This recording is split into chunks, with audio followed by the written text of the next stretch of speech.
Welcome to Africa Rising at Eden Plain channel. Please subscribe, comment, like and share. Have you ever wondered about the Nigeria Confab 2014 and its significance?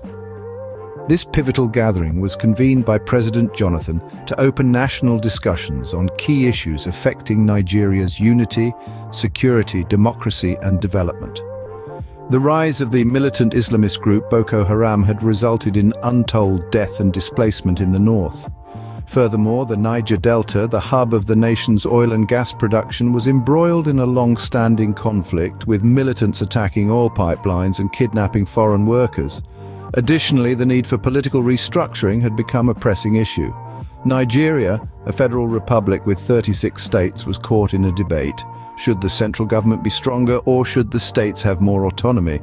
These pressing challenges led to the convening of the Nigeria Confab 2014. Now, let's dive into what transpired during this critical conference.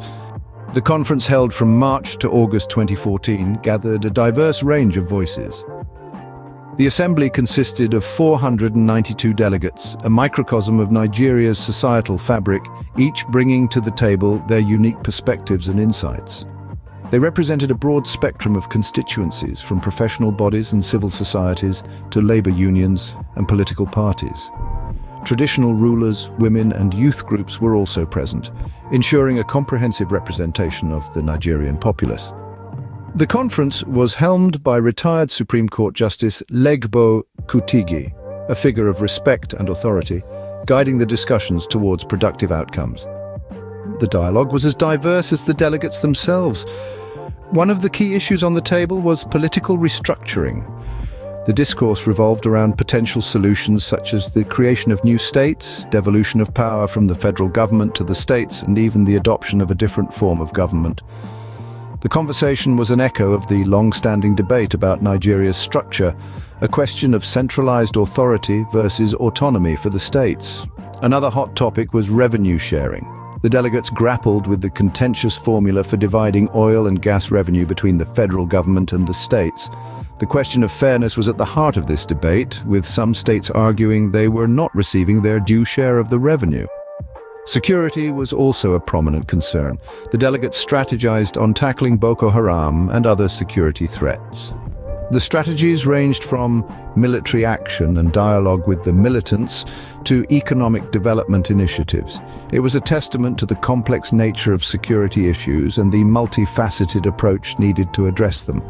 The conference was a melting pot of ideas, a forum where the most pressing issues affecting Nigeria's unity, security, democracy and development were dissected and deliberated.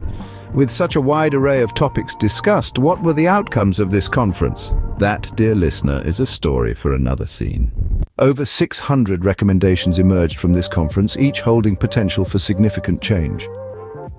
Among the key proposals was the decentralization of more powers to states. This would allow for a more localized approach to governance, catering to the unique needs of each region. The creation of state police was another significant recommendation aimed at enhancing security and maintaining law and order at the state level.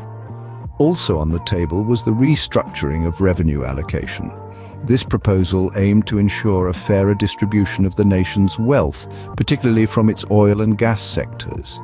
And let's not forget the major electoral reforms suggested. These were intended to strengthen Nigeria's democratic processes, making them more transparent, inclusive and representative of the people's will.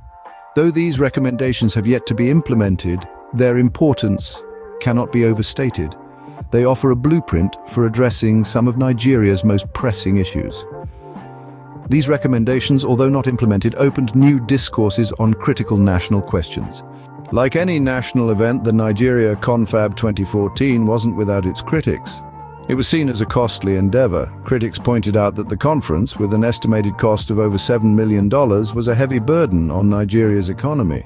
However, the cost wasn't the only point of contention. The lack of implementation of the conference's recommendations drew widespread criticism.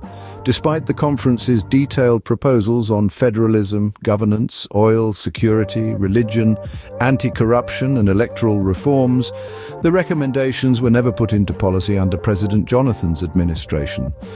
This led to a perception of the conference as a missed opportunity for fundamental national dialogue and restructuring. Critics argued that the conference, while opening discourses on critical national questions, failed to provide actionable solutions. Yet, despite the criticisms, the Nigeria Confab 2014 remains a significant part of Nigeria's path towards unity, security, democracy, and development. Thank you for watching Africa Rising at Eden Plain channel. Please subscribe, comment, like and share.